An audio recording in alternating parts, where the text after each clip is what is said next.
안녕하세요. 가슴 뛰는 사업을 만드는 마켓 빌더입니다. 여러분, 오늘은 비가 내리고 있습니다. 저의 마음에도 비가 내리고 있습니다. 경제가 좋아져야 하는데 아직은 코로나 여파로 경기가 그닥 좋지는 않은 것 같습니다. 오늘 주제는 수입 원가 계산 중에서 가장 중요한 비중을 차지하고 있는 바로 관세입니다. 아니, 그냥 돈을 주고 물건을 사오면 되지.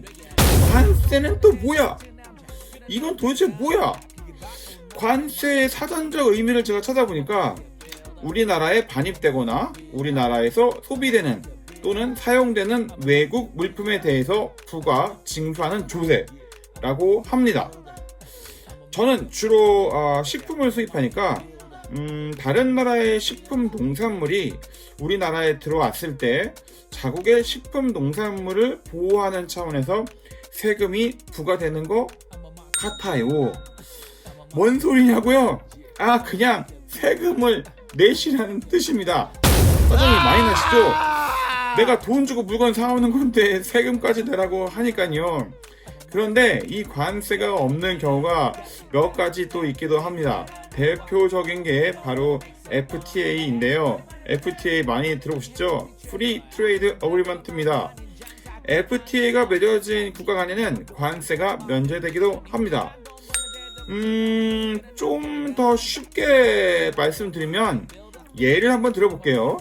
미국에서 과자를 사올 때 과자값이 만원, 운송비가 만원 이렇게 들면 2만원이면 물건을 사올 수가 있는데 여기에 관세 8%가 더해지면 2만원 곱하기 8% 관세 1,600원이 나오게 됩니다.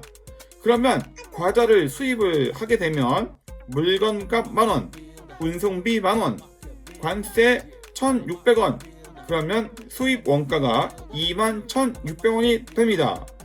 이 과자를 3만원에 여러분이 판매하시면 8,400원의 이익을 보시게 되겠죠?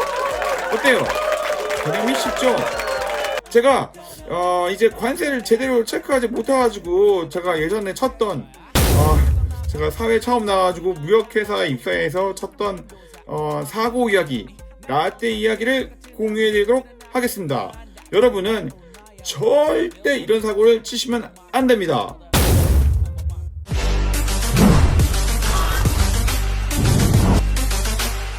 가슴 뛰는 사업을 만드는 마켓 빌더입니다. 라떼 이야기 길게 하면은 좀 그러니까 빠르게 여러분에게 주의사항만 말씀드리겠습니다. 때는 바야흐로 제가 신입사원 시절에 무역회사에 입사를 했습니다. 무려 한 20년 전인 것 같아요.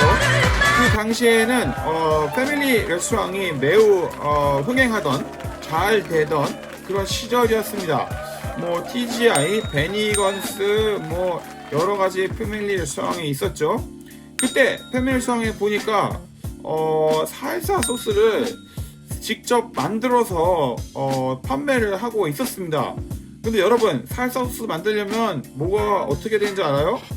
토마토를 일일이 쓸어가지고 사각지게 네모나게 다이스를 쳐야 되는데 이게 굉장히 시간이 많이 들어가는 일이에요.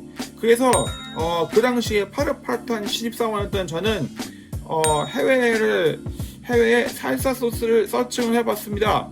그랬더니 이미 다 만들어가지고 그냥 부어서 쓰기만 하면 되는 그런 살사 소스를 판매하고 있었습니다. 그래서 신입사원이었던 저는 패기 있게 얘기했습니다. 너 지금 뭐 하자는 거야? 가르쳐 주실 수. 팀장님, 제가 살사 소스를 수입을 해서 패밀리성 시장에 한번 많이 팔아보겠습니다. 그래서 수입을 시작을 했습니다. 미국에서 수입을 했는데요. 여기 이 제품 사진이 나갈 겁니다.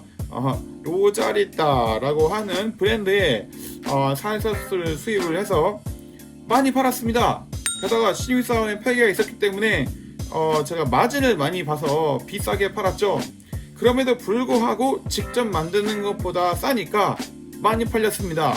여러분 기억나시나 모르겠는데 그 쿼사딜라라고 하는 메뉴에 꼭 들어가고 하는 게 바로 살사 소스였거든요.